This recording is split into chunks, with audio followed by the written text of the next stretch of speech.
Hi, I'm Will Adams, and this is Honey Brook Tools and Woodworks. I'm about to start a project, making an entire set of my tools out of, hopefully, a whole set out of this one piece of curly cherry that I've got. It's got beautiful figure. It's big enough and cut in such a way that I can get quarter sawn stock out of it for winding sticks. And if I play my cards right, I'll be able to get, well, all the other tools that I make. So the first thing that I need to do is just take a look at the timber and take note of any defects. And I do have one pretty good sized knot right here that I think I can work around. I don't know how deep that goes. Not even really sure if it's a knot or not. But anyway, so I've got that I need to contend with. I also have a fairly significant section of this timber is sapwood, which doesn't necessarily bother me, but I'm not sure how other people would feel about it. So I got to be mindful of it. I'm definitely not going to make the winding sticks with that end.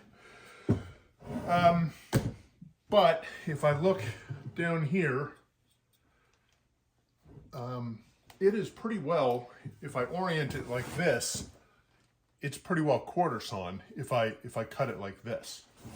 So I need to start doing a little planning, and I'm going to start out by measuring.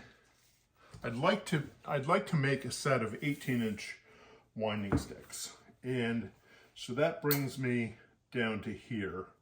I'm just using a pencil now just to rough out some rough dimensions. So there's 18 inches, and I would need, well, to be safe, 2 inches. So, whoops. All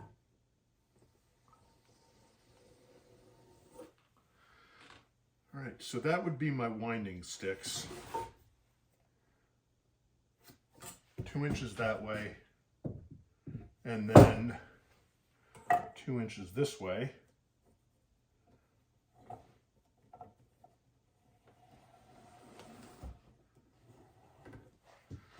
All right, so that gives me, I would have all of this that I could use. It's thin enough that I could use it for either a dovetail knife, or even better, I could use this as the handle for plane adjusting hammers. So if I came in here like an inch or so, I could plan on that being the plane adjusting hammer, and then I'm not sure what the rest of this could be. So that leaves the rest of this for marking knife, birdcage awl, scratch awl. I'd like to make 2 tri-squares, a marking gauge, and my 3 specialty screwdrivers. But I think I might be pushing my luck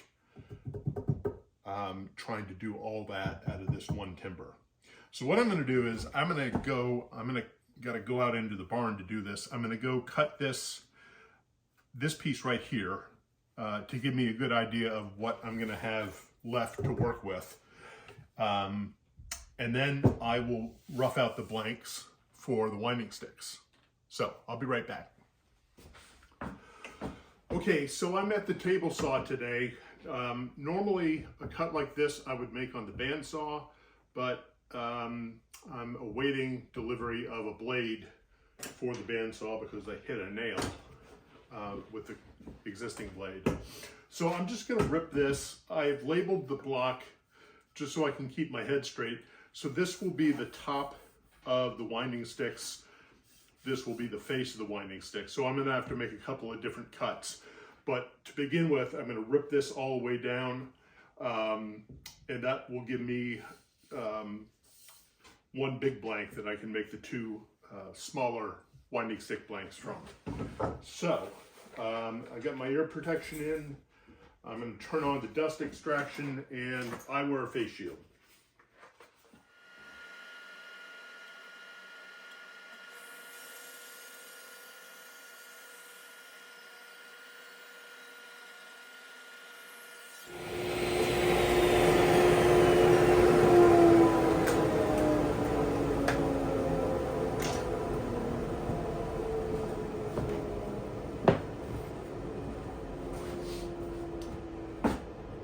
Okay, so this is going to be the face of my winding sticks.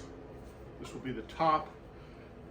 So now I need to rip this for the height of the winding sticks. So that's going to be 2 inches.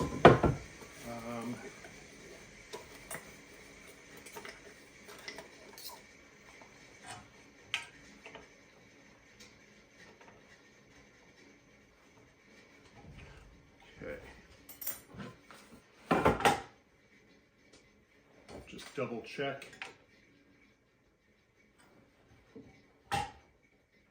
Yep.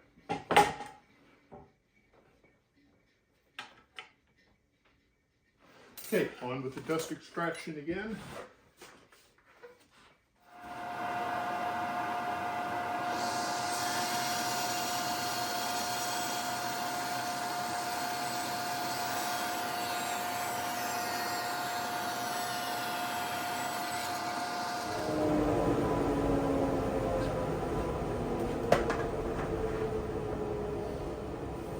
Okay, so this is the cutoff, and this will be the winding sticks. So this is the top of the winding sticks. Always double checking, because I got to make sure that this is quarter sawn. Okay, so I'm going to come in now, cut these, rip it to, what do we have here? Yeah.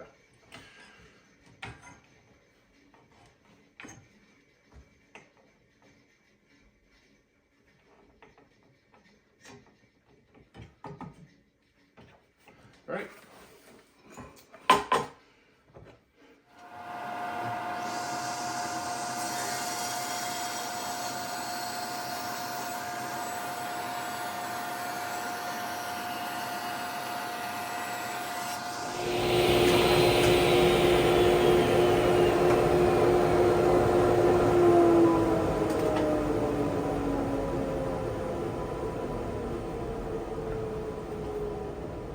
Okay, so these are my 2 winding stick blanks. Quarter sawn. Now I'm going to head back over to the bench, and I've got a couple decisions I need to make. So move the camera. I'll be right back. Okay, so I'm back at the bench, and these are my 2 winding stick blanks as they came off of the table saw. And I've got some decisions to make, and that is I need to decide which of these 2 I want to have the long strip siding inlay along the top, and which one is going to have just the 2 smaller ones. And since these are going to, when these are finished, they're going to be oriented so like all my winding sticks are tapered, so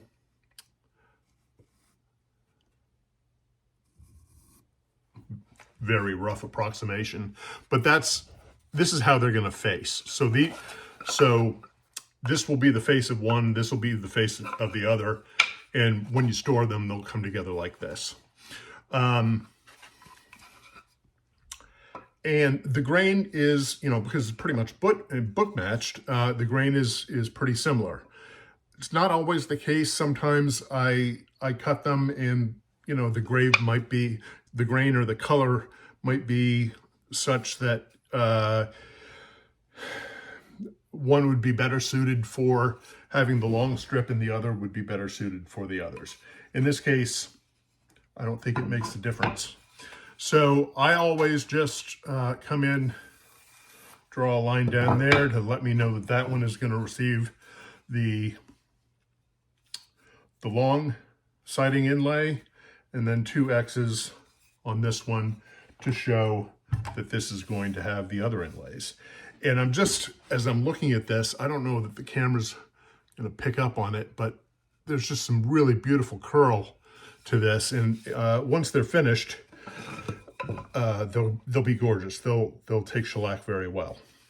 My next step will be to cut the rebate that will receive this long siding inlay, but I'm not going to do that yet.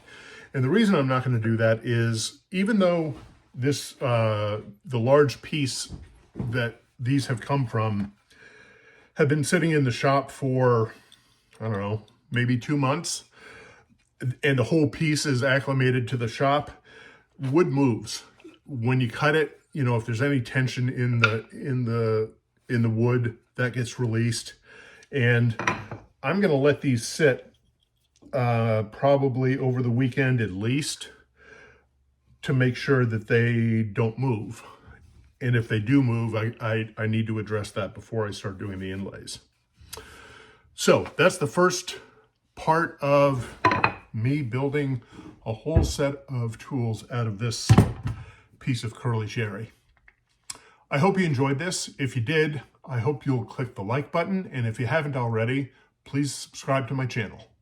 Thanks for watching.